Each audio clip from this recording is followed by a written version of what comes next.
Compound heterozygosity से मुराद ये होता है कि हीमोग्लोबिन डिसऑर्डर्स में कि दो हीमोग्लोबिन डिसऑर्डर्स थे, वो दोनों अलग-अलग जीन में, फीटस में या बच्चे में या किसी भी एक इंडिविजुअल में इकट्ठे हो गए। एक माँ से आया, एक बाप से आया। जैसे कि होमोजाइगोसिटी होती है थैलेसीमिया मेजर में कि दोनों जीन्स आती हैं, एक पेरेंट से आती है, एक दूसरे पेरेंट से आती है और बच्चा थैलेसीमिया मेजर बन जाता है। लेकिन इस केस में दो डिफरेंट हीमोग्लोबिन डिसऑर्डर्स की genes, for example sickle cell और बीटा थैलेसीमिया की जीन, या बीटा थैलेसीमिया के साथ सी की जीन कंबाइन हो सकती है, सी के साथ एस की जीन कंबाइन हो सकती है, इसके साथ डेल्टा बीटा थैलेसीमिया हो सकता है।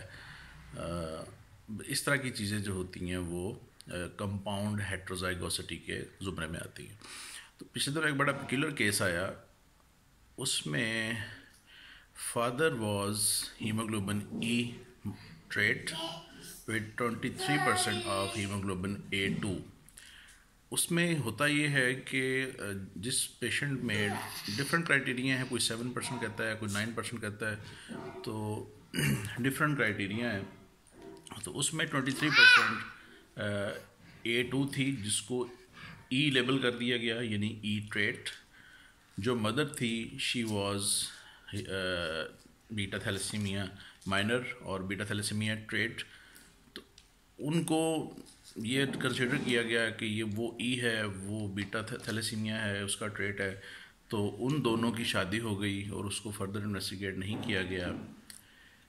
इवेंचुअली ई और थैलेसीमिया माइनर की जो कंपाउंड हेट्रोजाइगोसिटी है वो बहुत ज़्यादा सिम्टोमेटिक नहीं होती।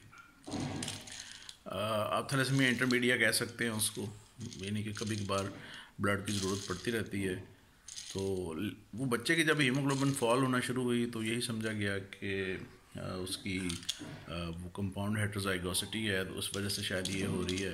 लेकिन बच्चे को जब इन्वेस्टिगेट किया गया तो haemoglobin F was around 50, more than 50% or 70%, and hemoglobin E was 20 or 19%, you can say. उससे ये हुआ, इस्टेब्लिश हुआ कि जो फादर था बच्चे का वो ना सिर्फ हीमोग्लोबिन ई का कैरियर था, बल्कि वो बीटा थैलेसीमिया का भी कैरियर था। इस पॉइंट पे चाहिए था कि इसको, क्योंकि दोनों में A2 आ रही होती है आपकी रिपोर्ट के अंदर, तो A2 अगर एक ख़ास लिमिट से ज़्यादा हो तो उसको ई कंसिडर कर लिया जाता है। वहाँ पे जेनेटिक टेस्टिंग होनी चाहिए थी, एक मदर जो ऑलरेडी कैरियर थी।